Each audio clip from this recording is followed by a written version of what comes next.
Welcome to Fruity Knitting. I'm Madeline. And I'm Andrea. And this is episode 149. We're getting close to 150. Yeah. So Fruity Knitting is a 90-minute program that brings you knitting inspiration from around the world, as well as some extra snippets of travel, history, and storytelling that we hope adds joy to your life and brings a smile to your face. And in today's program, we have two exciting interviews for you. The first one is with the German knitwear designer Melanie Berg, who I first interviewed in 2019.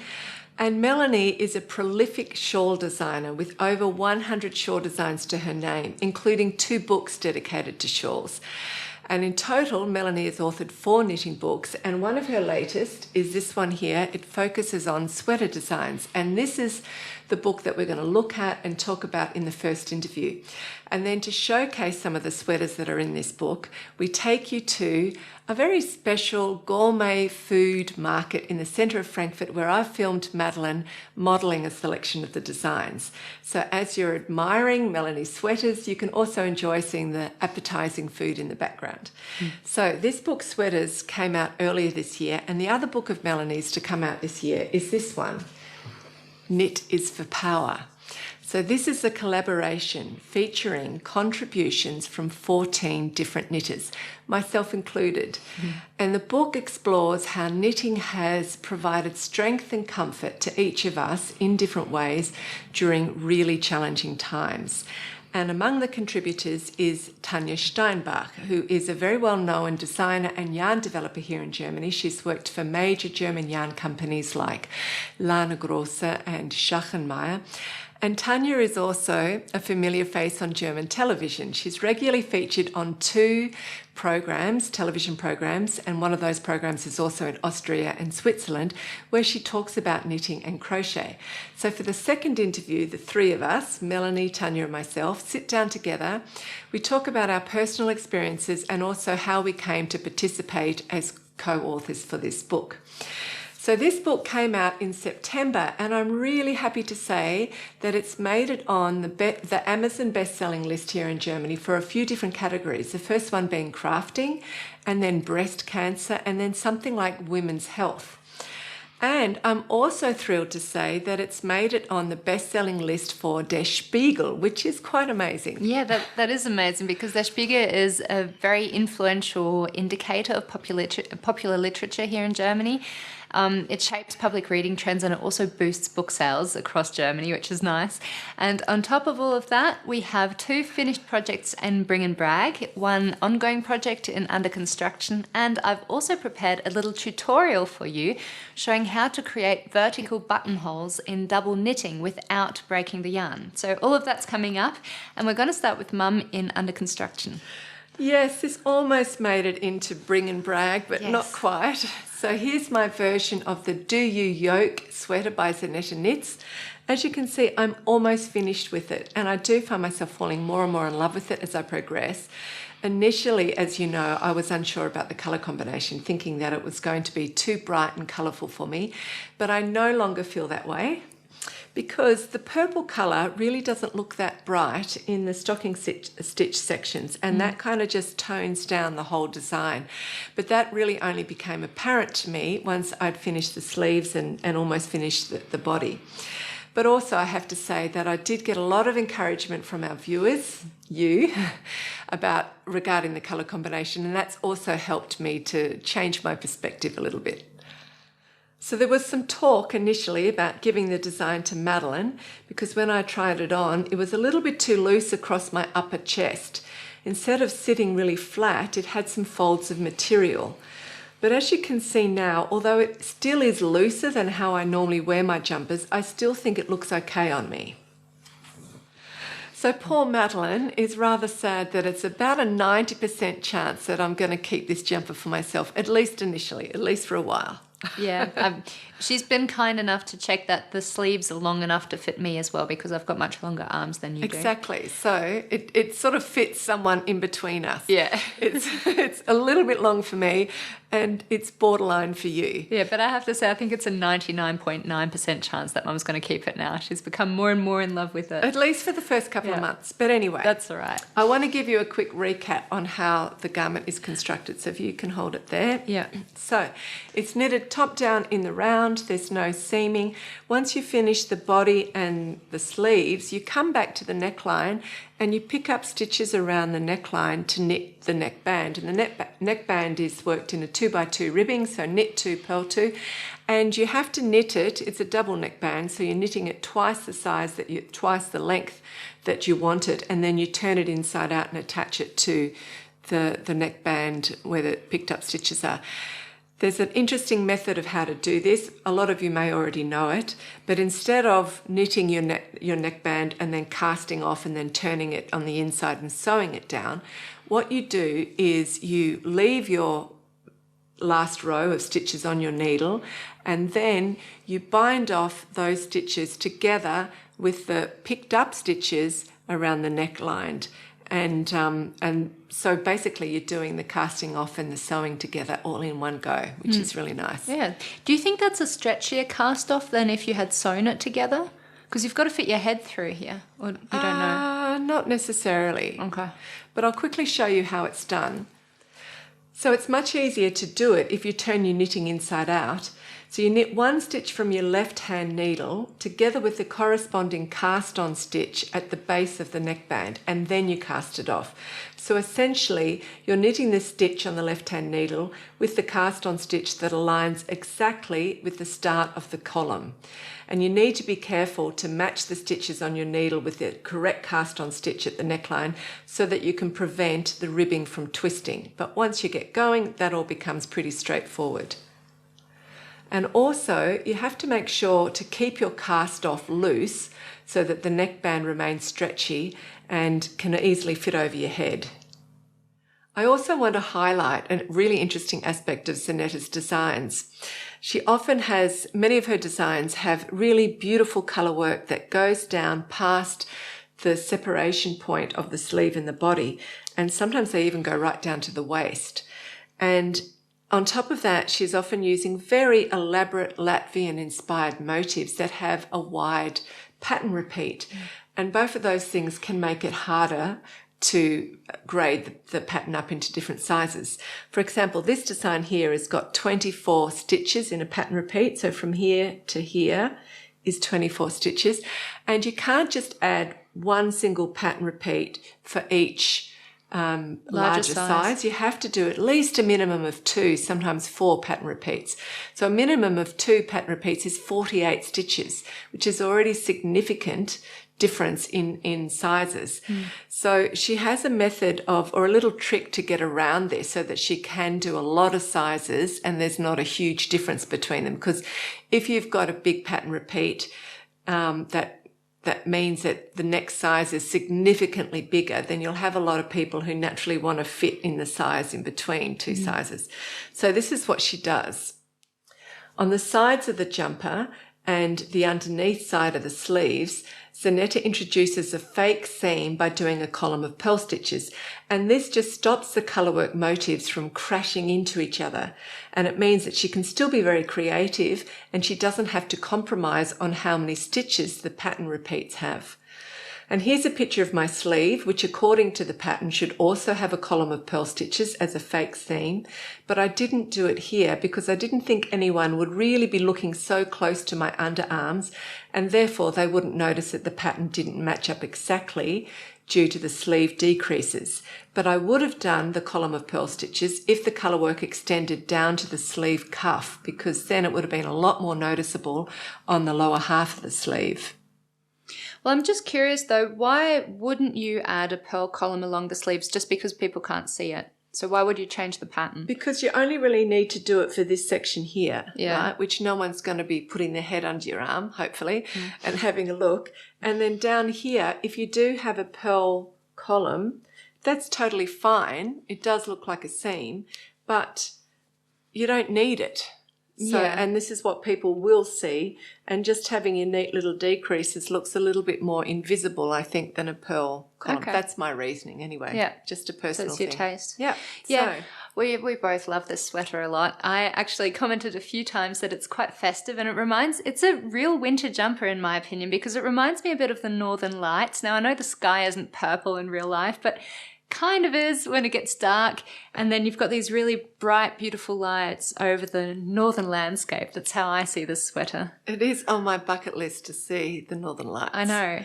It would be cool to wear this jumper while I'm seeing it. Can you believe that we missed the Northern Lights on PEI? We were in Kim's kitchen that evening and none of us noticed them. Apparently they were super visible outside on Prince Edward Island. It was on the other side of her house and we were madly sort of chatting having away. A glass of wine and enjoying ourselves, and the Northern Lights are going on. I can't we did believe not see them. That's unbelievable. Super sad. Anyway, I'm really happy with this design. It is so bright and festive that I think I'm going to make it my Christmas Day sweater.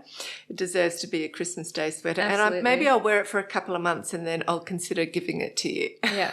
But this is my first time knitting a Zanetta Knits design. I really loved it. I love her designs. They're very well written and I think I'm definitely going to knit some more. Yeah, I agree. And also I've got some gorgeous brown yarn that I'm thinking I might combine with a spin cycle someday to also knit one of her designs, because I love how you did this, combining a variegated yarn with a simple background colour. Definitely. Good. Okay, it's your turn. So it's my turn. We're in Bring and Brag because I've finally finished the Jenny jacket, which I've been working on for months now. Get your hair out the way so I can have a good look. Take a look. So I've woven in the ends and I've blocked it. It's all ready to hand over to my best friend Antonia, who I knitted this for. And to my surprise, I actually learnt quite a few new techniques on this cardigan. So the first technique was the horizontal couching stitch, in which you wrap your yarn or your working yarn around multiple stitches in one row, multiple times, to create what looks like a smocked fabric. And I've talked about this in detail in previous episodes, so I'm not going to go into that now. The second technique, which I have sort of used before, I'm sure, but I've really learnt it on this cardigan properly, is the Italian bind-off. It uses a embroidery needle for this grafted cast off here. Sorry, I'm getting the terms mixed up because actually this technique goes by lots of different names and that confused me in the beginning because I'm a bit pedantic when it comes to definitions. So anyway, it creates a very neat and stretchy edge. So it's incredibly useful for cuffs, hems, necklines, socks, hat brims, anything you want to stretch. It goes by many different names. For example, Mum's previously referred to it as a tubular bind-off. And this book, The Principles of Knitting, refers to it as a grafted cast-off on a 1x1 rib. So we've got 3 different names, and I actually think this is the best name because it's very self-explanatory. The advantage of a grafted cast-off is that it pulls the stitches together a little while maintaining elasticity. It also makes the stitches appear to flow over to the inside of your fabric, which looks really elegant.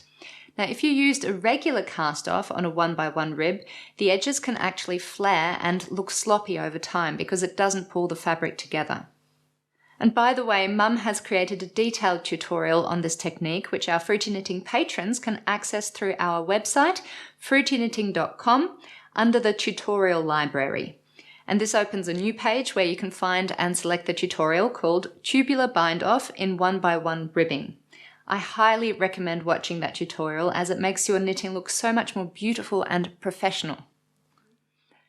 And Petite Knit also likes to add a few rows of double knitting before the grafted cast-off, and I'm not exactly sure what the desired effect is from doing this, maybe to create a thicker fabric, but if you have any more ideas or you know the answer, then please feel free to enlighten me in the comments below. Okay, I'm going to enlighten you. It's just my opinion. Yeah. But I think if you just look at the difference between here, like this is double knitted and it's very, it's a little bit, it's extra padding, it's softer, but firmer, it's smoother. And if you have that just around the edges of your cuffs, which are really what wear out often, the first thing, it's just a bit of a protection against that. And it's just an extra nice finish.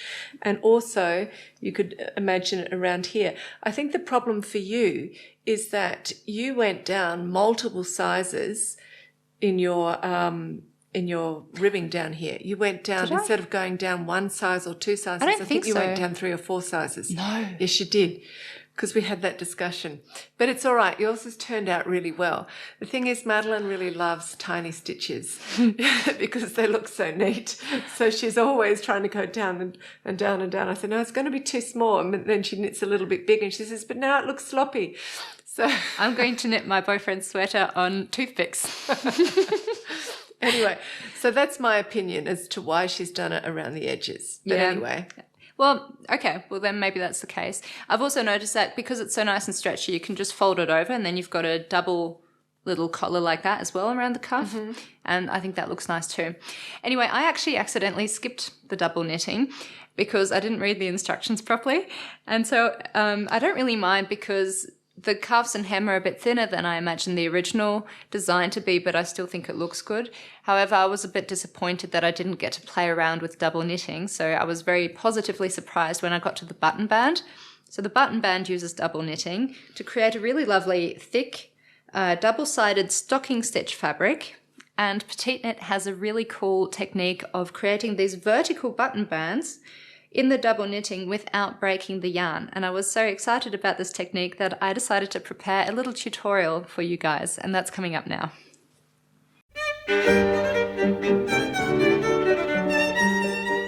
The button band and neckband are knit as one continuous piece.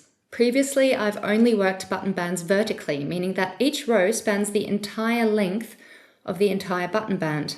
But for the Jenny jacket, the button band is knitted horizontally using double knitting. Before I show you how to knit the buttonholes, I want to briefly explain how the button band is constructed and worked. So you start by picking up stitches along the entire inside edge of the cardigan, and with each row that I knit on the button band, I will be picking up one stitch along the edge of the body, and this connects the button band to the body. Next, you cast on for the button band. Because this button band is worked in double knitting, you cast on twice the amount of stitches than usual, and you do this in a 1x1 rib. So in my case, this means casting on 16 stitches to end up with a button band that is 8 stitches wide. After casting on, you work in double knitting back and forth, slipping the purl stitches with the yarn in front and working the knit stitches as usual.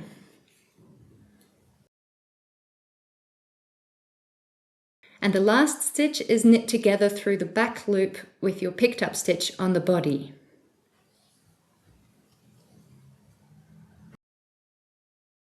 So row by row, you're joining the button band to the body of the cardigan, and the result is a really beautiful thick fabric covered in stocking stitch on both the front and the back side. So now I'm going to show you how to make the vertical buttonholes by dividing the button band stitches in half and then working the two sides separately before joining them again. I have 16 stitches on my needle, and 16 divided by 2 is 8. So with the right side facing me, I will work 8 stitches in double knitting, slipping the purl stitches with the yarn in front and knitting the knit stitches as usual. Keeping the remaining 8 stitches on hold, I now turn my fabric and I work back and forth in double knitting 5 more times to create a total of 3 rows for the right column of the buttonhole. And the larger your buttons, the more rows you'll want to add here so that the button fits through the hole. Next, I'll work the left column of the buttonhole. With the right side facing me, I knit the first 8 stitches. And then I make a yarn over before continuing on to the left column of my buttonhole. And the yarn over allows me to work back and forth on the left column without restricting the size of my buttonhole or having to break the yarn. I've created a yarn over, and now I will put my right column on hold and work the left column separately back and forth in double knitting. And again, I'm knitting my last stitch together through the back loop with my picked up stitch on the body.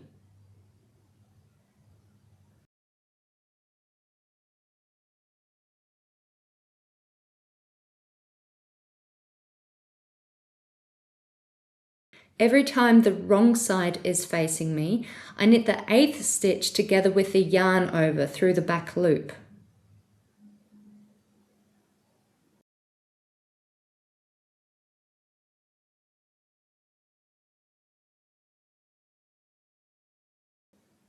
And when working the left column of the buttonhole and the right side is facing me, I need to start with the yarn over. So I'm inserting my right needle into this hole to create a new yarn over.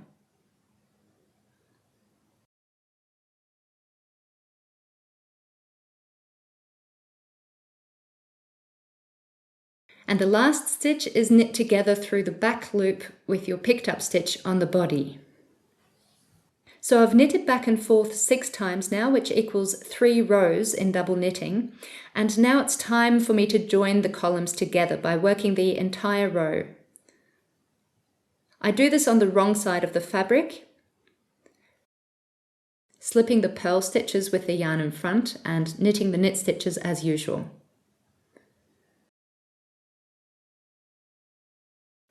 And I make sure to knit the 8th stitch together with the yarn over through the back loop one last time.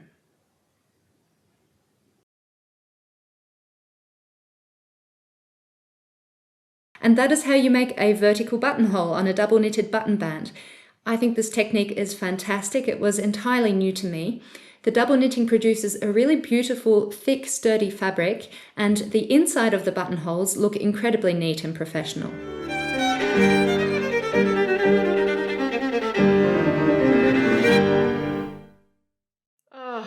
I'm going to have to put my glasses on. I just keep splitting the yarn. My eyesight seems to have just got worse fairly recently. And I've bought myself this horrible pair of €15 enlargement glasses. So, excuse me, I have to wear them or else I'll make no progress. I like them. They're groovy. For €15. For €15, yeah. Okay, this is so much better. Yeah. Right, so we're back in Bring and Brag because I've been very productive lately. If you follow us on TikTok, you'll know that I finished my Batty for Halloween socks in the nick of time. I cast off on the 31st of October and I was able to wear them to my Halloween-themed birthday party. Now these socks are knitted all over on 2.25mm needles, but because my gauge was tighter than recommended, as always, the heel of my foot initially didn't fit through the sock. So I had to rip back until here. That's 2 rows before you reach the heel flap. And then I went up a needle size using 2.5mm needles for the remainder of the socks. And so this technique of changing needle sizes turned out really well, so maybe I'm going to do that again. As Mum mentioned earlier, I do love knitting on small needles because I think that the finer your gauge in general, the nicer your colour work turns out to be. You should get into machine knitting. Yeah, maybe I'll try that out. It means that would mean we'd have more Bring and Brags. Yes. That would be nice. True. Yeah. Although there would be a brief learning period. Anyway, an alternative that I could have done with this is to knit the largest sock size because I have quite large feet. This is the second size. And then do that maybe on 2mm needles, so go down even smaller. But yeah. Anyway, my final verdict is that these socks are extremely groovy. I love the luminescent orange, and even though Halloween season is over now, I'm still going to be wearing these throughout Christmas and the remaining winter months. So now it's time for our first interview with Melanie Berg, and as I mentioned, right at the end of the interview there is a little fashion shoot, and for that we take you to the Kleinmarkthalle here in Frankfurt. So the Kleinmarkthalle translates to the little market hall, and it's a favourite spot for food lovers here in Frankfurt to hang out in because of all of the artisan cheeses and sausages and the regional and international specialties. And as we found out, it also makes a fantastic backdrop for a fashion shoot. Yeah. I also want to say something quick about the music that we used. So for those of you who are outside of not just Frankfurt, outside of Germany, may not be familiar with Hildegard Knef. Knef. So Hildegard Knef is, or was, a multi-talented artist. She was an actress, a singer and a writer, and she often used taboo subjects in her films and her songs, but she's most well known for her very distinctive smoky voice. So we've taken 2 of her songs. These don't have taboo subjects. They're really just happy, loving songs. Yeah, so we chose 2 of her well-known songs, and the first one is Für mich soll's rote Rosen regnen, which kind of translates to for me, red roses shall rain down. Yeah. It's a really beautiful song. And then the second one during the fashion show is Du bist mein Salz in der Suppe, which translates to You are the salt in my soup. And we thought this one would pair beautifully with a fashion video in a gourmet food hall. Für mich soll's rote Rosen regnen, mir sollten sämtliche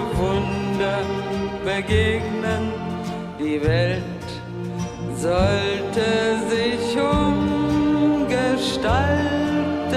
und ihre Sorgen für sich behalten. Welcome to Fruity Knitting. Joining me is the German knitwear designer Melanie Berg, and I first interviewed Melanie in 2019, and back then we discussed shawls. That was the area that Melanie was best known for, having well over 100 shawl designs, including 2 books on the subject. And to date, Melanie has authored 4 knitting books, and one of her latest is this one here. It's all about sweaters, so that's what we're going to look at and talk about today.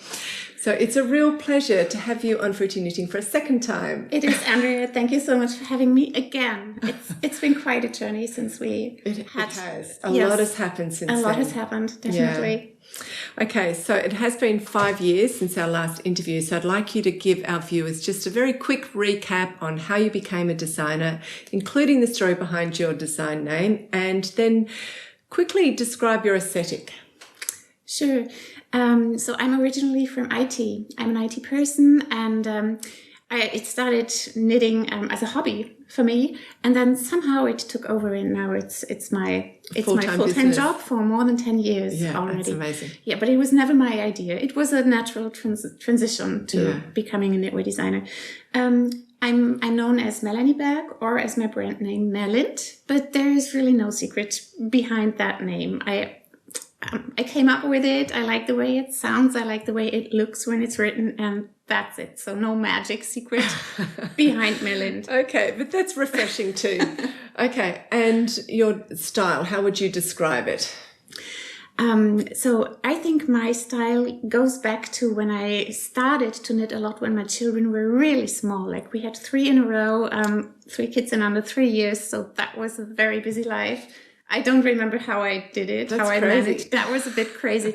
But that was also when I started to knit. And I was so happy when they were in bed at evening time. And I wanted to do something relaxing then. So I didn't want to over-concentrate. I wanted simple designs, and that would allow my mind to relax a bit. And I think that has stayed with me since then, really. Become part of your signature aesthetic. Right. So I like to focus on one design element per piece. I don't like to overload pieces, and that is the one element that I like to focus on. And the second is wearability. I want people to wear my designs every day, like when they go to university, when they go to visit their grandparents, or also when they go to theater. So this is something that I like to focus on, the wearability. I would say these 2 are the main aspects. Okay, and here we've got, which one is this design? This design is Running Up That Hill, and some of you might remember this song. It's one of my favorite songs, and with this sweater, I found it perfectly expressed the vibe. It's an 80s song, and it has a bit of an 80s style with the batwing sleeves. And as you can see, it's a very simple stripe design with a very harmonious way that the colors blend into each other. And I achieved this by using 2 yarns held together. And one of them stays the same colorway throughout the entire piece. Okay, and that's the mohair. That is the mohair, right. And then the other one changes color, and that provides a very soft and gentle color transition. Elegant. That's good. Okay, so it's almost a triangle. Is it bottom up or no, a diamond? It is actually top down. Okay. Yeah, it's top down. So it's increasing. Yes, knit and then straight, a part decreasing. without increases, and then decreases, and then you add the cuffs really later. Okay, that's beautiful. And the one you're wearing? Oh, the one I'm wearing is about another passion of mine. It's about rock climbing. I'm a rock climber. And the name of that piece is Free Solo. And free solo in climbing, it means that you climb without a rope, which is nothing I would ever do in my life. Indoor or outdoor? Oh, well, either way. Usually it refers to outdoor climbing, but I would not recommend doing that, and I would never do that myself. But it is a way also to express confidence in what you are doing, and also being confident as a knitter. So not doubting your color choices or not being afraid of diving into a new technique. just being adventurous and enjoying the process. And also you've done good transitions here with colours in a different way. So you're not holding two yarns together, but you've got little thin ribbing here. That is right. So that is done by slipping stitches. And again, it provides a gentler colour transition. Yeah, very elegant. Okay, so earlier this year, the German publisher Top Verlag published Melanie's book, Sweaters. And for many years, you were exclusively designing shawls. And then all of a sudden, or so it seemed, there's a book on sweaters. So what's your concept behind the book? And can we now just see an overview of the chapters? Yes. Yes, I have originally been known for designing shawls, but I wanted to explore my design aesthetics in a way. And coming from my illness and also from the pandemic, I felt like it was time for another book. And that was when the idea for the Sweaters book came to life. What I wanted to achieve with the book, I really wanted to include a wide variety of constructions, of styles, of techniques, so that knitters can explore lots of different things, like in a wine tasting. Think of when you have never had a glass of wine before, and then you were invited to a place where you can try out different tastes and different kinds. And so this was my idea with the book. So there are designs for beginners included. There are designs that have a bit more complexity, but not a lot really. And I wanted to broaden the and there's 13 designs, isn't there? Oh, that is right. All in all, it's 13 designs. And for example, this is one of them. It's the Alive and Kicking Tee, and it has a top-down circular yoke construction. So you start at the neckline and then work your way down. And what I really love about that construction, especially for newer or beginner knitters, is that you can take the piece on as you go to make sure that it fits you, because when you don't keep trying it on. Yes, when you are when you've never made a sweater before, you might be unsure what size to pick and how to make sure that it actually fits you in the end. And you've got a little foreword for each design. That's just sort of talking about your inspiration, is it? Or that is right, about the inspiration, and also about this one here for Alive and Kicking, for example. It talks about the circular yoke construction here and why it is so great and what are the advantages of the circular yoke construction. Yeah. And then we just talked about picking sizes, and I include a wide range of sizes for each design. And that's a question I receive frequently. How can I pick the right size that fits me best? Especially because you've included a lot of different styles and they have different amounts of ease, don't they? That is right. So the way to go about would be to first measure yourself, usually the bust circumference, but for other pieces it could be the hip circumference or the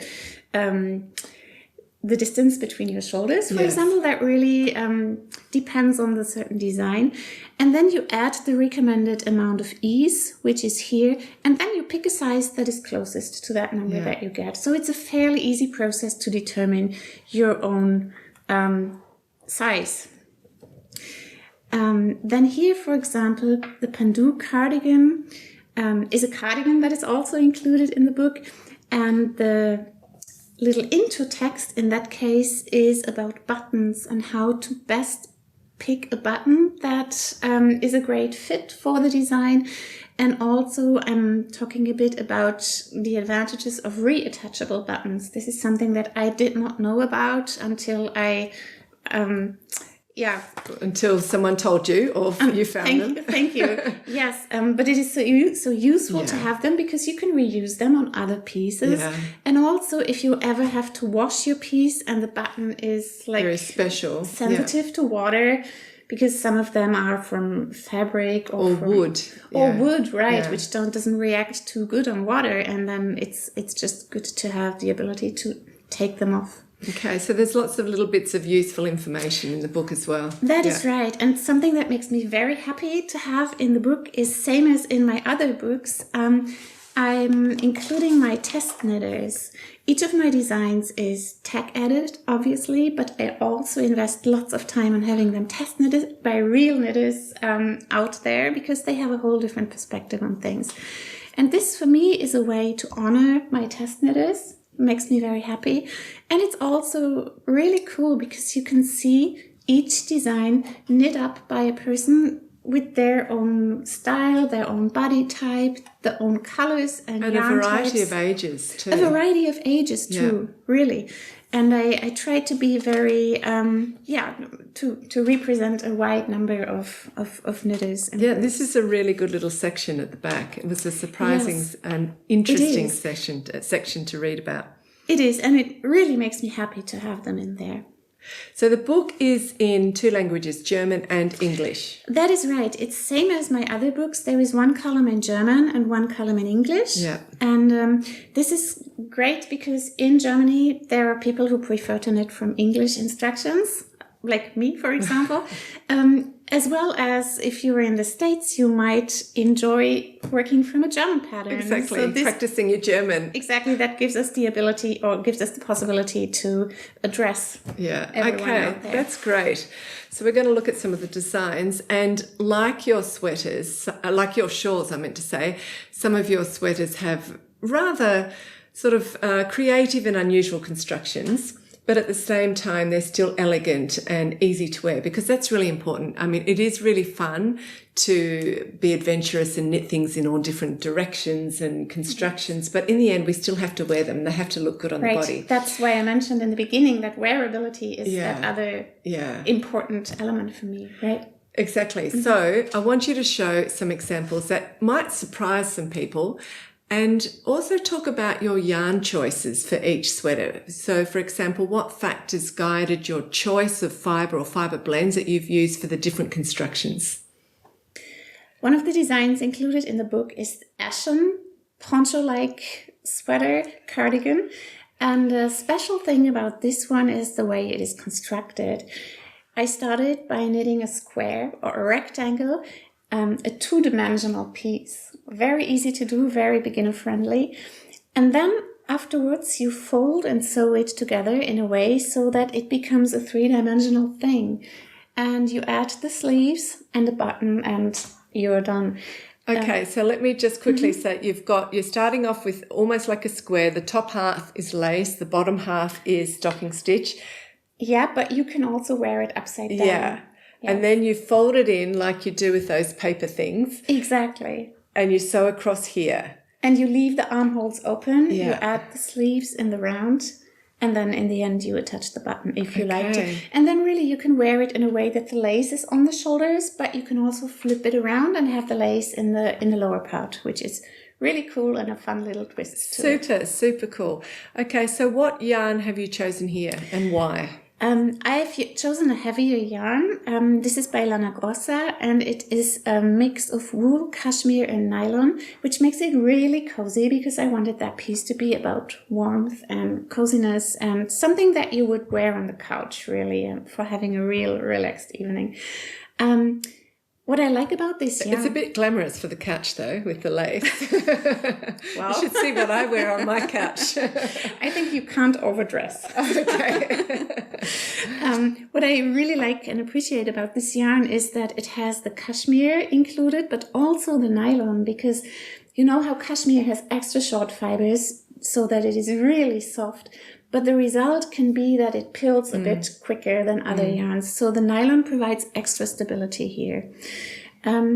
So what wouldn't you use? What kind of yarn would you try to steer away from? I would try to stay away from anything that is too heavy, like a cotton. Linen or... Yeah, one of my test knitters used a cotton yarn, which looks great in that case. I personally would have stayed away from cotton because most of them tend to be a bit heavier, and then it can sag down a little at the sides. So I would go with a fluffy yarn. Or one that's got memory but soft at the same time. Yes. Yeah. Okay, great. What's next? This one? Yes. So the next piece is Cinnamon Daydream. And for this, it's a top-down construction. So you start with the neckline and then you have increases which are not only seams, but they have a lace panel inserted here. And it also, the same lace pattern repeats here at the front, running down. And as you can see, the stitch definition of this yarn is really extraordinary. It's a very crisp and clear appearance, and I would recommend using a yarn that has a great stitch definition. I would not recommend a variegated yarn, for example, because I think lots of the lace patterning would get lost in that case. Exactly. This is a beautiful yarn. Yeah, it's heathered. It is. Do you know which one it is? John Arben? No, but British. So you're not that far away. It is Opus from Walcott. Oh, yes. Okay. And if you take a close look, you can see that the base color, that the base fiber has different colors. It's a grey. That's right. Yes, and that results in a heathered effect with the dyeing. Heathered effect. Yeah, exactly. And the name is just exactly how the yarn looks. It's very cinnamon-like. Yeah, that's right. Okay, great.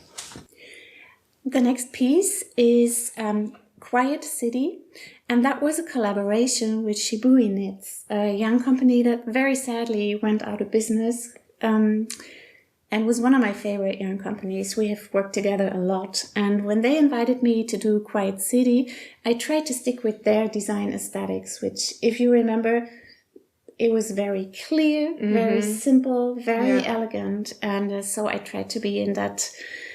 And quite neutral and almost Scandinavian. Absolutely, absolutely. And you remember in the beginning when I said I like to focus on one design element. In this case, it is just this small yoke the yoke line with the diamond pattern. Also, I used two yarns here held together. One of them has a mohair content, and because of that, you could fold the collar inward or outward. So this is the inward version, and the mohair makes it keep its form, so it doesn't fall flat down. But it's more like... It's actually got a bit of a 60s feel about it, those wide open colours. Yeah, that is right. Okay. I'm thinking Emma Peel somehow. I don't know, but I have that image in my mind. Yes, and then it is a very beginner-friendly pattern because it is mainly stockinette. It has some increases here, and then it has two arm openings down here. And that is... very easy to wear. Very Gorgeous. Easy to wear, but unusual construction, and as I said, a very simple aesthetics. One more thing I want to mention about Quiet City is that here you really want to go with a lightweight yarn that gives you lots of drape. Plus, I recommend using a mohair yarn. If your yarn is too heavy, you will look like a Kartoffelsack, as we say in German, so you need that lightness of the fabric. And you absolutely need it to drape, don't you? Absolutely, because that design, it's all about drape and having something airy and light. For those of you allergic to mohair, there are alternatives. Like there are yarns that look and feel similar, like they have the lightness, they have the fluff, but they don't have the mohair. In this case, it's a silk and alpaca mix, for example. I also know that there are, funnily enough, 100% cotton yarns that are processed in a way that make them very lightweight. Okay, brushed or something. Brushed, and they have some fluff actually coming out. So that would be a recommendation and a lovely alternative for those of you being allergic to mohair. Yeah, and you want a reasonably loose-ish gauge so that, again, it folds and flows. That it folds, and that way it knits up quick. So that's an extra bonus. Okay, so we've got another design we're going to look at. So this jumper is peach fuzz, and it does not have a crazy construction. It's not very complicated, but it is one of my absolute favorites. It's even on the cover of the book, so I love it that much. For this piece, so I was coming from my illness, and that was the year after my illness, and I felt like using yarns that I had worked with in the past already and try to revisit yarn companies that I love. Old friends. Getting back to old friends. That was something I felt like doing. That would also be a good name for this sweater, wouldn't it? Old friends. Oh, I love that name. I love that name. Yeah, well, the name is Peach Fuzz because Peach Fuzz is the way how your hair grows back coming from chemo. So it's incredibly soft. So that is a personal story that I have behind this design. So the yarn I wanted to use was from Woolfolk. And looking at their color palette, I knew that I wanted to go for a very harmonious look. So if you take a look at the colors I've used here in that part, they have quite a similar value. Mm-hmm. These ones, the contrast is a bit higher, but they are still in the same color family. But here, if you would take a black and white shot, you would probably not see much of a difference between them. That's so true. And therefore, even though it's a very stripy design, it is soft, isn't it? Right. And it's elegant, Also, it is a 4-color jumper, so that can go crazy. But still, it is a very harmonious look. I have seen other versions knit up by test knitters and knitters who have made the piece after publication. And oh my, there are crazy versions like neon colors and everything. With high value. High value. And I absolutely love that. However, for my version, I chose a more harmonious look. So this is a great jumper to play with colours and like a paint box and think. You could do this multiple ways, couldn't you? Just like you said. Absolutely, yes. Okay, so all of these designs obviously look much better being worn. And so I think I'm going to take Madeline out on the weekend and she can model some of them for you. So that's going to come up. And we're going to take a little bit of a break and then we're going to come back and talk about Melanie's latest book, which is this one here, Knit is for Power. So we'll see you soon.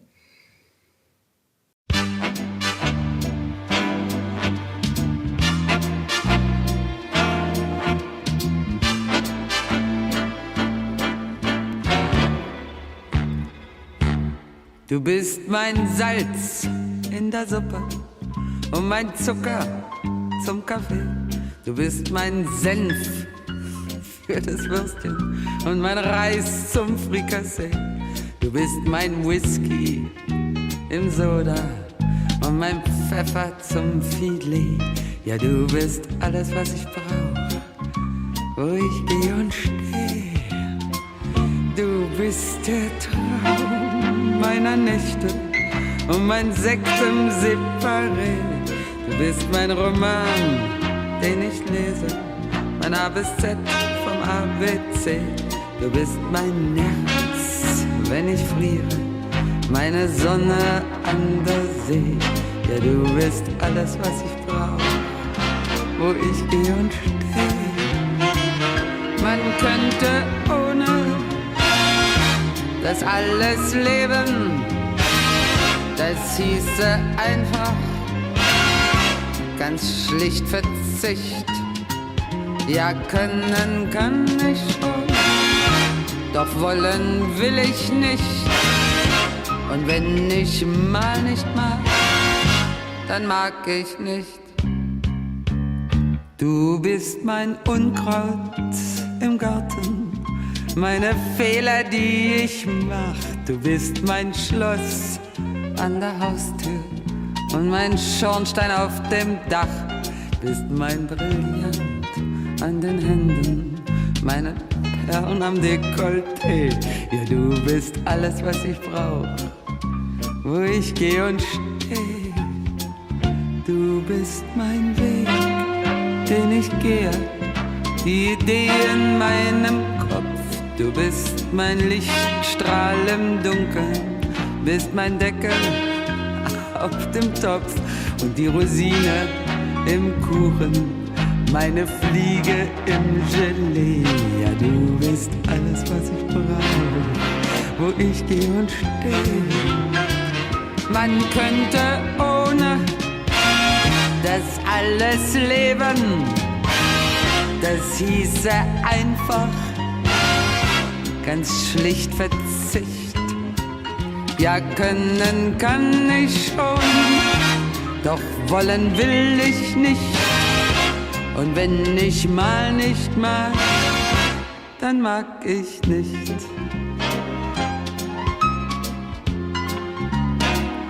Dann mag ich nicht.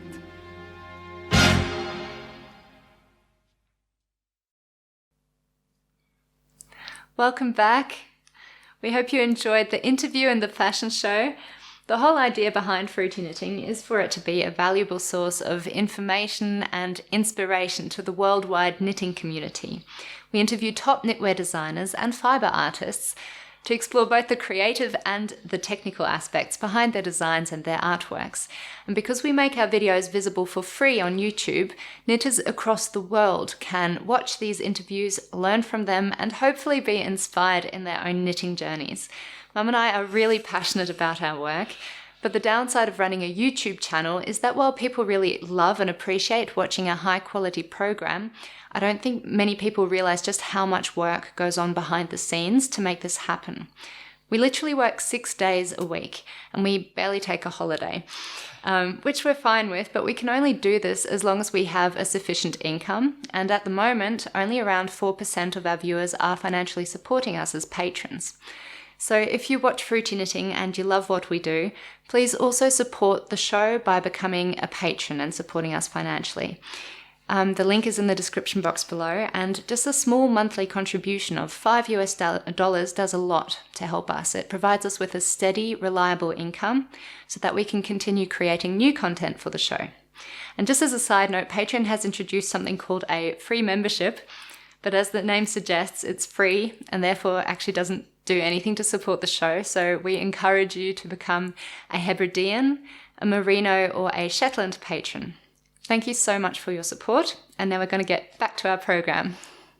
Yes, so we're excited to announce that Melanie Berg is generously offering Fruity Knitting patrons a 25% discount on all her self-published patterns from her Ravelry store.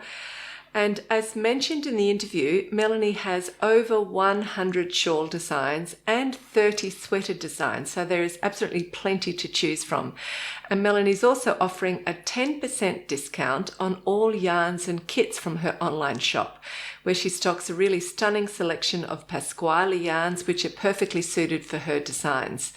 So the details of the discount can be found on our Patreon page, but also in our program notes on our website, which is fruityknitting.com. So thank you very much to Melanie. So it's soon time for the second interview, which is going to be all about this book here, Knit is for Power. So Melanie first contacted me about contributing to this book last year. And Melanie has recently survived breast cancer, and this personal experience led her to the idea of creating a book by women who have faced very hard times and written for other women who might be going through challenges of their own. So there's 14 authors, and what all the authors have in common is the significant role that knitting plays in their life. And so each author shares their personal story, and those who are designers have also included 1 or 2 patterns in the book. So I felt so honoured when Melanie asked me to contribute to the book, and I thought the idea of the book is just a brilliant idea. So of course I said yes, and since I'm not a designer, I just used those extra pages to go a little bit deeper into my story.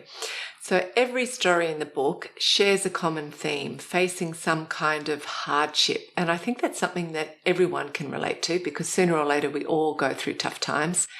And many of the stories in the book are about fighting for life, whether it's one's own life or the life of a loved one, or even against a mental or a physical illness, or recovering after a major accident.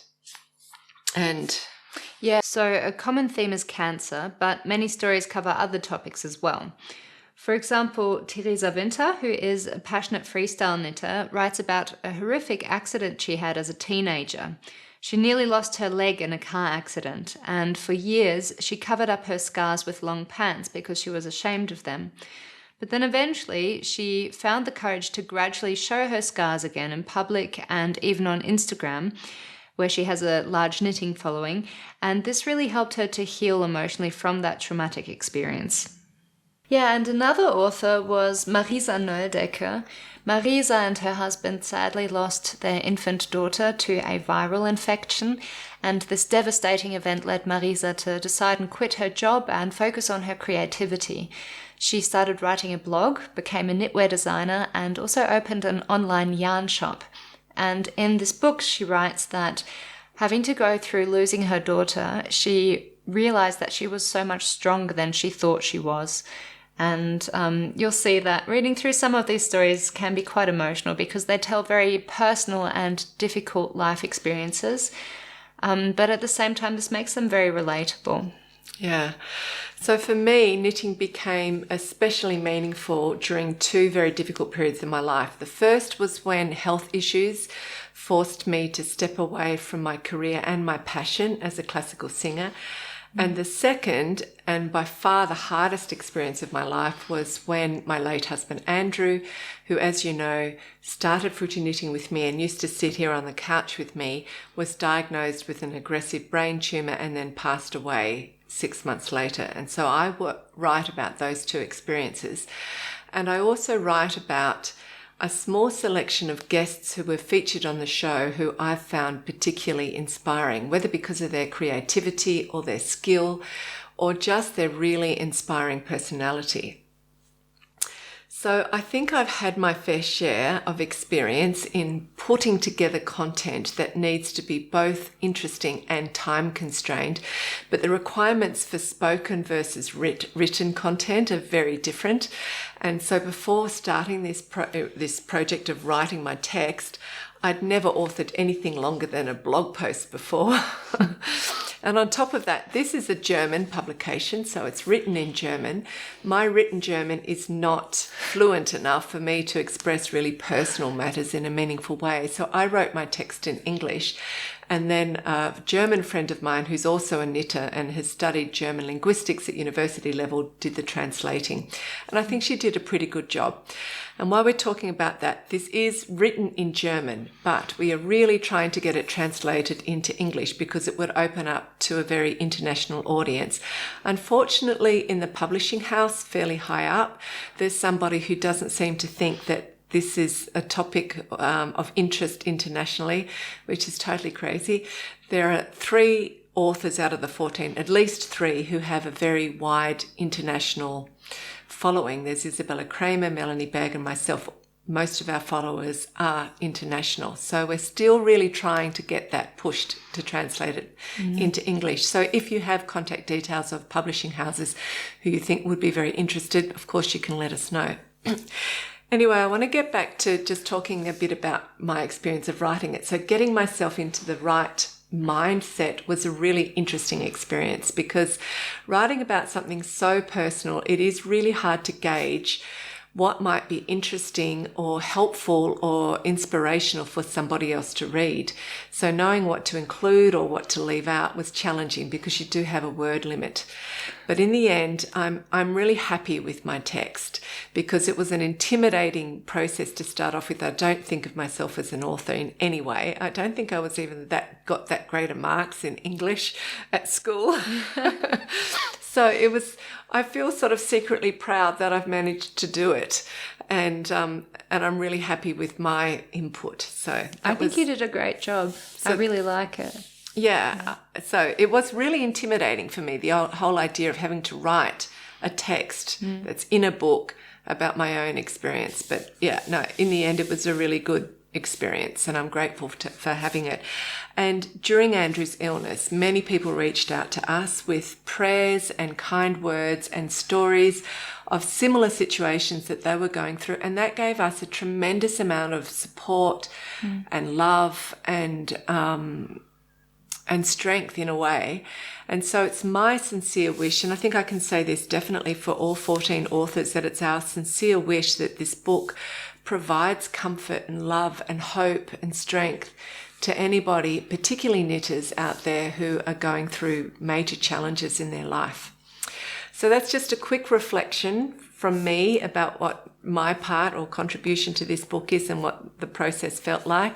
It's now time for the interview, which we really hope you enjoy. So that means it's time for Madeline and I to say goodbye. And we're looking forward to seeing you probably around Christmas in December. Yeah, thank you very much for spending time with us. Bye. Bye. Für mich soll's rote Rosen regnen, mir sollten sämtliche Wunder begegnen, das Glück sollte sich sanft verhalten. Es soll mein Schicksal mit Liebe verwalten. So this is Melanie's latest book, Knit is for Power, and it's a collaboration featuring contributions from 14 different knitters, myself included. And the book explores how knitting has provided strength and comfort to each of us in different ways during very challenging times. And among the contributors is Tanya Steinbach, who's a very well-known designer and yarn developer here in Germany, and she's worked for major German yarn companies such as Lana Grosse and Schachenmeier. And Tanya is also a familiar face on German television. So I'm super excited that she's joining us today as one of the co-authors just to talk about the book. So thank you for coming. Thank you for the invitation. It's a pleasure to be here. Good. So before we learn a little bit more about Tanya, I want to come back to Melanie, because Melanie, you first came up with the idea for the book after you had gone through breast cancer in 2021, and you've described that as being a very dark period in your life. So can you share how this personal experience influenced your knitting and then led to the idea for this book? Yeah, thank you, Andrea. It's right. I was diagnosed with breast cancer in 2021. And coming from that, I visited the H&H trade show. So after my illness and after the pandemic, also it happened again. So it was very exciting to be there again. And I met with my publisher, who also was present at the fair. And there I found out that a lady from the publisher also was coming from a really dark period in her life. And we sat down together and instantly we knew, okay, there is something that we need to make from this. We wanted to take this negative experience and turn it into something positive. And so it had to be a book, obviously. That's how the idea was born. And yeah, it all started from that moment. Okay, so there are 14 authors, yourself included. How did you go about choosing these people? We thought of people that we knew personally and that we thought were interesting to have in the book because we knew about stories they had to share themselves. For example, I thought of 4 people, and then Katrin, the tech editor at the book, thought of another subset group of people, and then yes, that's how it really came together. And each person has a different story to share. It's not all about breast cancer, although the book is pink, which is a direct connection to breast cancer, but everyone really shares their very own story, and it can be stories about depression or about eating disorder or about different sorts of illnesses, of grief, of loss. And the connecting element is how knitting helps us to cope and to get through these dark periods. Yeah, okay. So just mention a couple of the stories in there. And I think Theresa's story is very interesting. Yes, it is. This is Theresia Gloria Winter, and she is a knitwear designer also. And growing up, she led a very normal teenage life until when she was 16 years old, she was hit by a school bus by accident. And she was severely injured on her leg, and she had the fear of losing her leg even. And so her story is basically about how she learned to accept her situation and how she learned or how she found the strength not to hide her condition and how to live proud in the way that she is today. And yes, how knitting aided her and supported her in that sense. Yeah, that's very inspiring. Okay, let's just go through a couple more just examples because it is interesting how what I find interesting is that we've all had very different challenges, but knitting has helped us pretty much in the same way, which, yeah. Yeah, it's interesting, isn't it? Although we knit different things, but there seems to be a common source of strength somehow. Yeah. So Stephanie van der Linden's story is also in the book. And if you're in Germany, you have probably heard of Stephanie van der Linden. She has always been there in knitting. I think I knew her earlier than I knew Ravelry. And she has published countless books and patterns. And her story deals about her being a child, learning how to knit from her grandma, and then having a lifelong connection to her grandma until she passed away. And how knitting connected these two women through decades, really.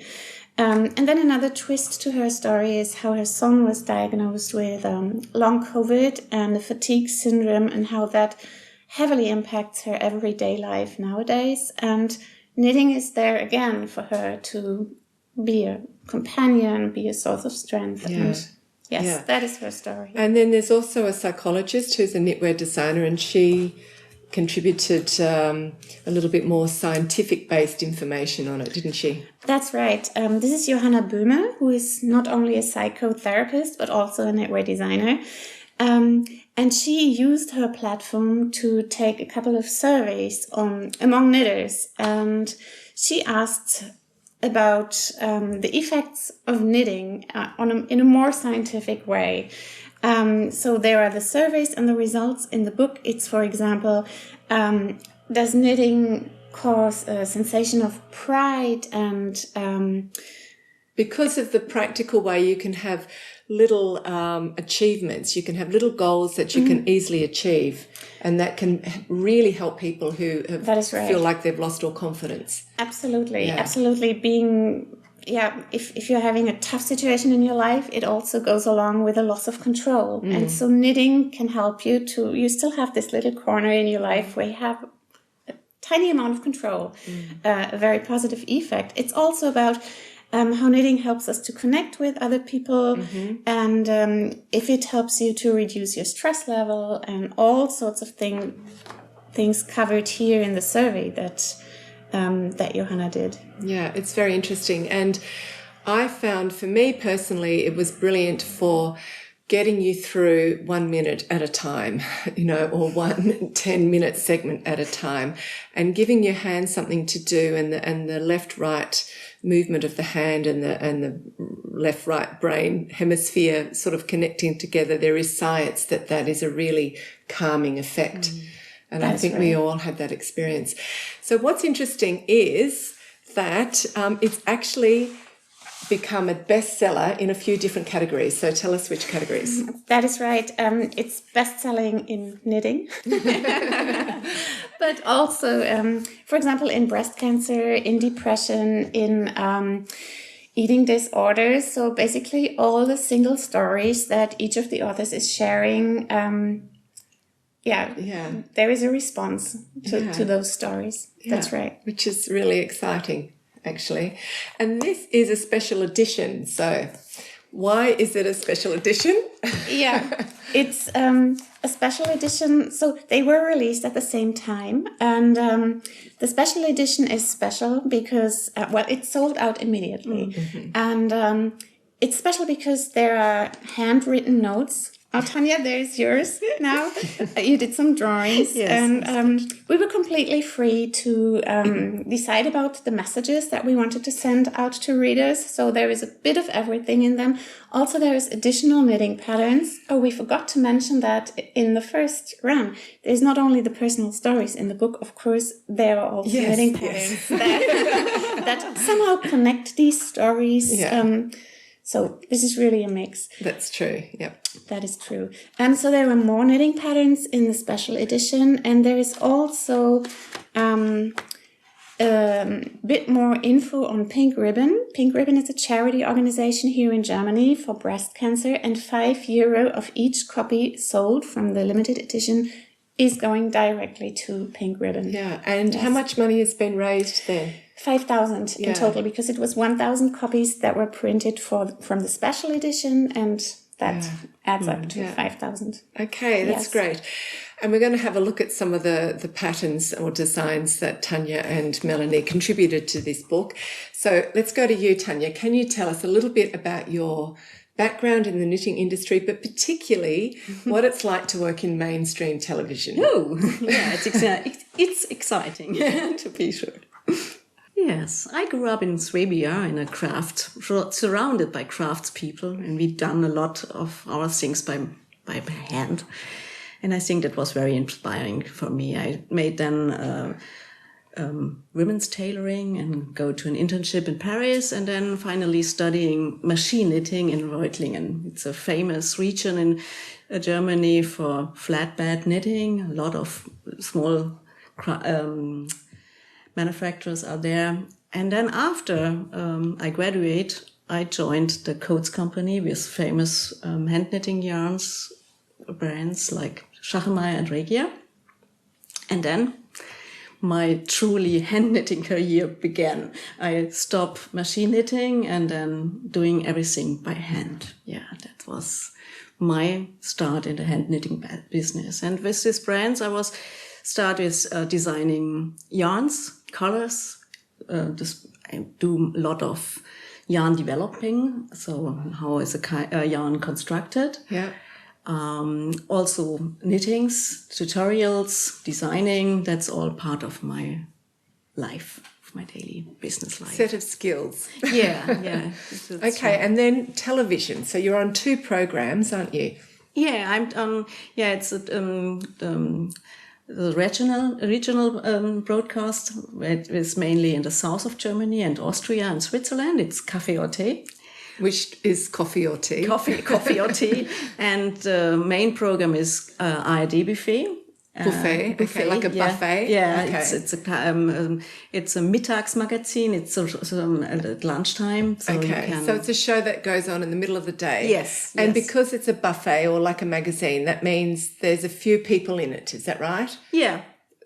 So you have a florist or cooking or something of health. And my part is a kind of ambassador for knitting and crochet. And it's a lot of fun. Okay. And the audience who is watching it?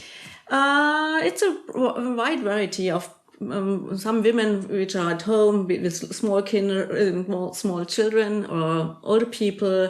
It's housewife. It's people which are at home at noon. But not passionate knitters necessarily. No, not really. No, it's really it's a wide variety, and I think it's the idea behind, or what I'm happy about, to introduce the knitting again to them, because a lot of them had knitting at school a long time ago, or and maybe they're looking for a nice idea, or say, Okay, so you're there to inspire them back into the craft with exciting projects. Yes. Which we've got on the table. Yeah, it's like the pumpkin, or one of the last one was the little teddy bear.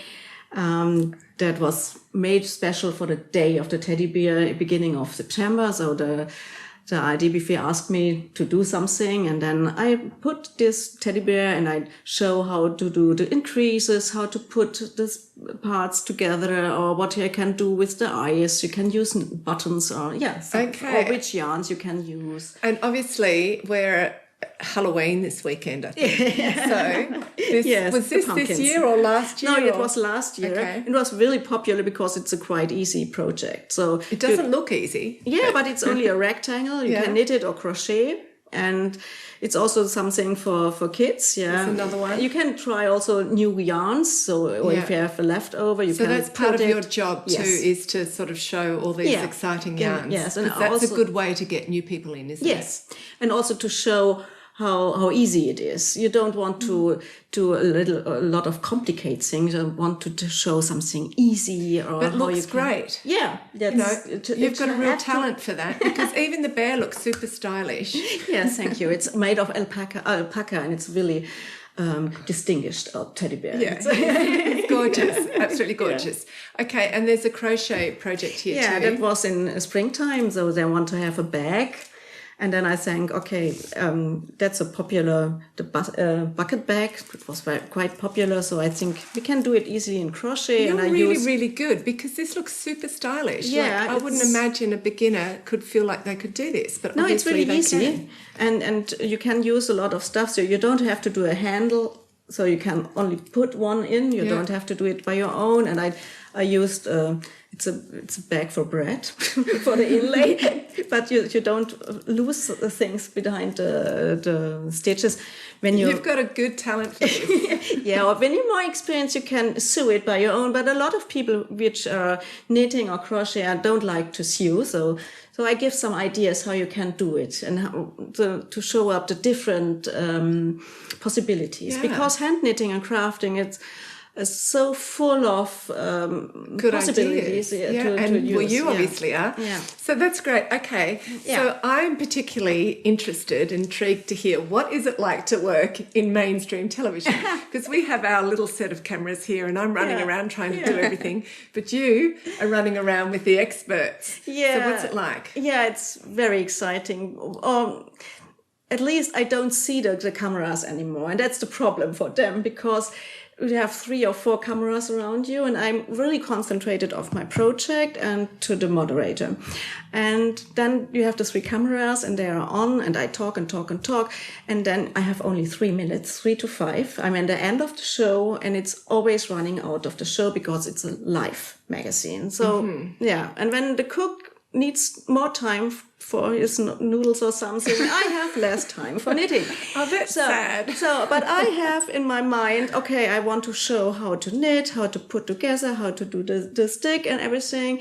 And then the people behind the cameras, they are, oh, you're running out, and I don't see them, and I just concentrate, Don't look at them. talk and talk, and then the moderator sometimes, okay, and now to the end, and I say no, and that's always fun. Does he kick you under the table?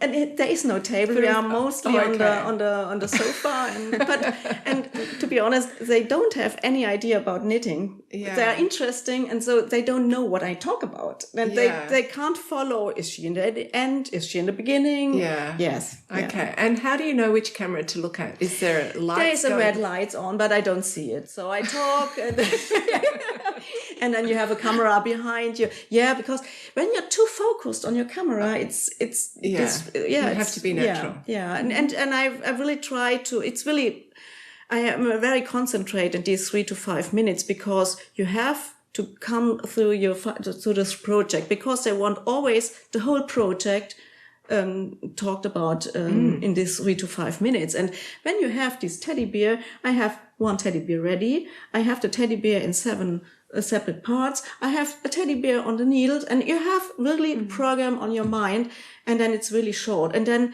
when you have to look at the red lights, or then you knit it on the arm, and the moderator asks you something about the eyes, and then you are completely out of focus because you think, I'm on the arm now. Why he is asking something about the eyes? Yeah, that's, yeah.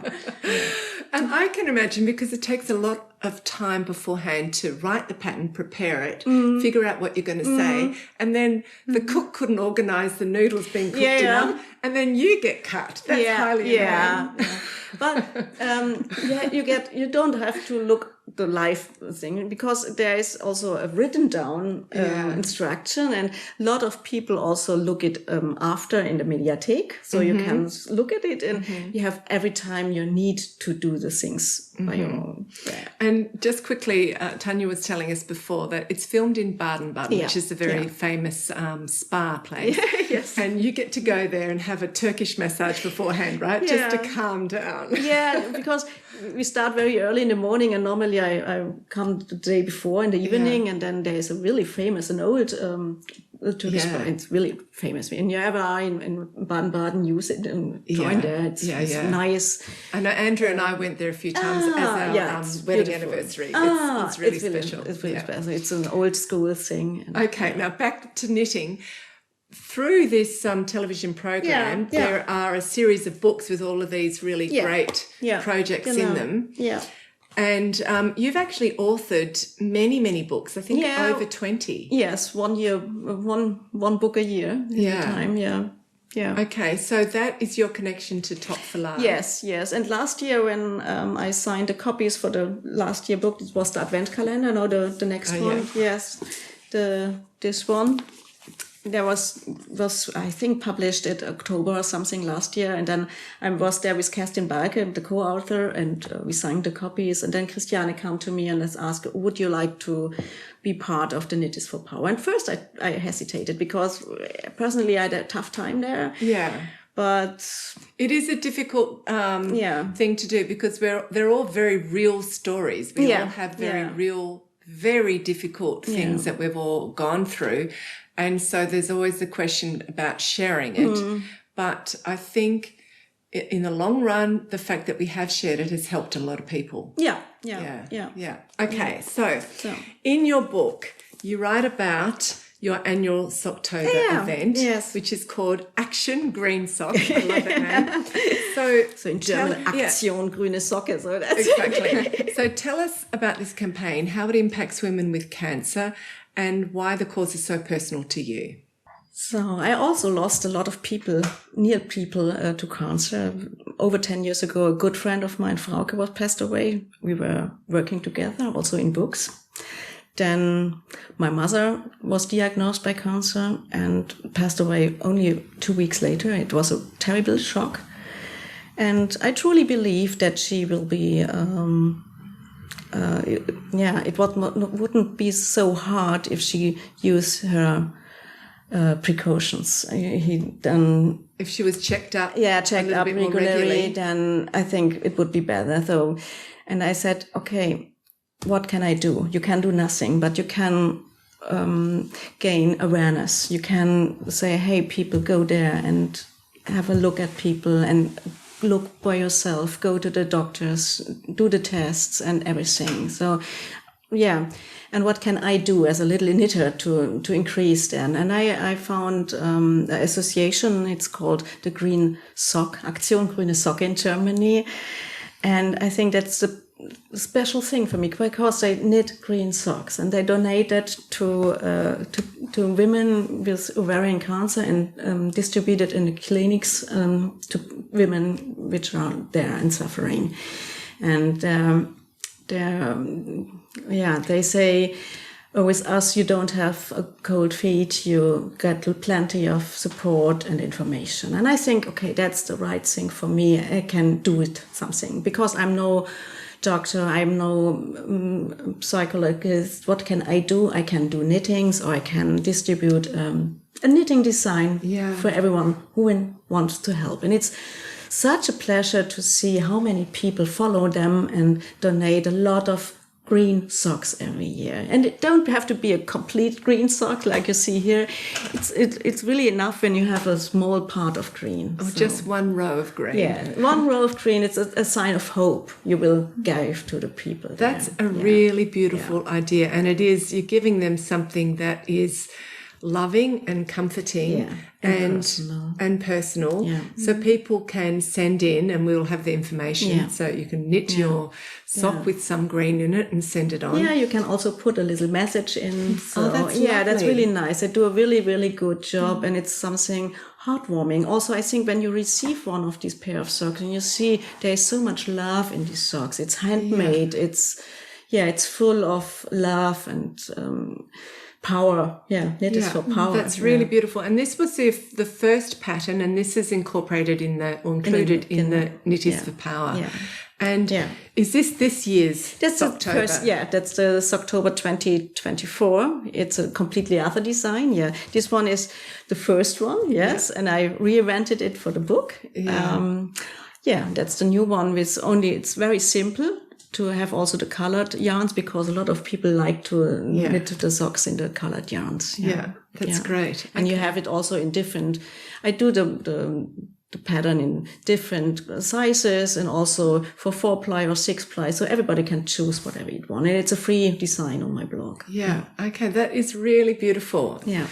Good on you. Yeah, that's really fun. And I'm really happy about the people and the Aktion Grüne Socke for their job there. So the other design you contributed is the one you're wearing, which is the Soul Warmer cardigan. So I want you to point out the special features in that because it looks very cuddly and gorgeous, but it's quite an unusual construction. Yeah, I'll show it to you. I just put it on. So here we are. Here you see my Seelenwärmer. It's a soul warmer cardigan. And it's not a typical cardigan. It's more like a blanket you can wear on. And the Seelenwärmer is one of my signature designs. I've done it several in the past years. I think 2012 in a television show. And every then and there I do a new design. And when it comes to the work for the book, I thought, okay, a soul warmer, it's matching to the theme. It's perfect to this book. And also it's a really easy project. Also people with less experience in knitting can do it. And it's a mindless project. Even when your thoughts are away because you are preoccupied. Yes, or something, you can knit it. Because what you are doing is you knit a rectangle. Yeah, you can do it in a different way. You can do it stocking stitch, or whatever, this basic seed stitch, colorways or something. But you do really a rectangle, and it's keeping your heart and soul warm after. That's the reason why it's in. Yeah, and to this project, there's a little bit of advanced one because I do here provisional, not a professional, provisional cast on. Yeah. And I combine two colors to get the fading effect. I have here a lace yarn, one of merino yarn, and I combine it with a kid silk mohair yarn, the silk hair. And then I put both yarns together and I just do this section here. Yes. It's two plain stitches and two pearl stitches, but you can do whatever you want. And then you change it. Then here you change the color. You do the green one with the pink mohair. That's interesting to see how it comes out more pink here. And here for sure you go with both pinkies. Yes, and then you have your rectangle. And then you end up just your professional. Yeah, it's a professional because you need some experience to do the provisional cast on. And then you do the collar and the ribbing. And for the shawl collar, you do some increases so it's folding very nicely. Okay, that's really clever. So just here you've got an extra pearl stitch in between. Yeah, and that helps it fan out. Yeah. And then you do some cuffs. Yeah, but for the beginner, you can also cast on here and do it on a plain way. Yeah, for the experienced. No, for the not experienced. This one is for the experienced. The other one you can, and then you have here a little kind of seam like here that I don't like. But for a beginner, it's perfect. Yeah. Okay. That's a perfect design and it's for really this occasion. Fun. It's really fun to knit, and you can really mindless. It's really calming. Okay, great. Melanie, you contributed 3, so we want to see them too, and just quickly tell us the meaning behind them. Yeah, sure. So one of the designs included in Knit is for Power is the hugging shawl, or the Umarmungstuch in German. And this is a very special project with a special meaning, similar to the green sock that Tanya talked about already. The hugging shawl is a project that invites knitters to take part, and everyone can knit a small triangle, which is a very easy pattern to make, and send it into Mamazone, where they will join the triangles into a big shawl, and these shawls will be donated to women undergoing chemotherapy. Just quickly, the Mamazone is mum zone, isn't it? In English. Yeah, it's a reference to mama, the breast, the female breast, and the Amazon, like the women who were, the Greek women who were very strong. And minus a breath. Exactly. Okay. Good. Exactly, right. Yes, so that is the hugging shawl. And speaking of chemotherapy, another design of me is included in the book, and that is the Pink is for Power sweater, which I knit during my own chemotherapy in the end of 2021. The proceeds, all April proceeds every year of this design, I'm also donating them to Pink Ribbon. And the pink ribbon is what you can also find here in the front of the sweater running from top to the bottom. This is really beautiful. Very special meaning for me. This sweater is so closely connected to what I underwent in a couple of years ago, and I'm wearing it with happiness and pride.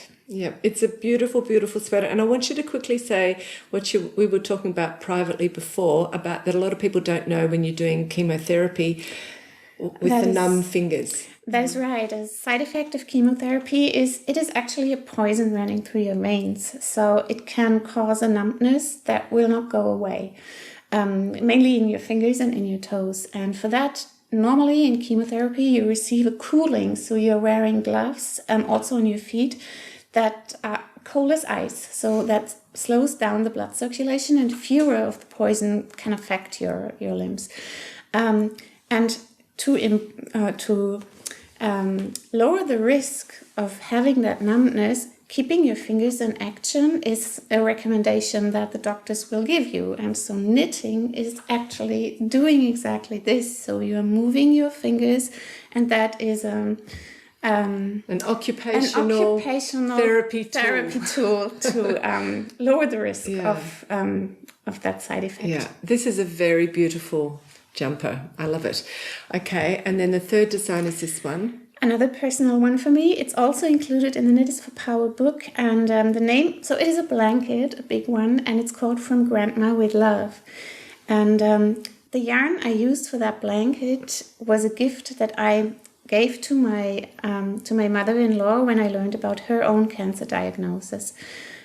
Sadly, she passed away weeks later than that. And when we went through her belongings, I found that yarn again in her stash, because she was an avid knitter. So it was clear to me that I wanted to create something from that yarn for our family. Not something like a jumper for the kids, because they would eventually grow out of it and then no one would look at that piece anymore. So it was quite clear to me that I wanted to make a blanket.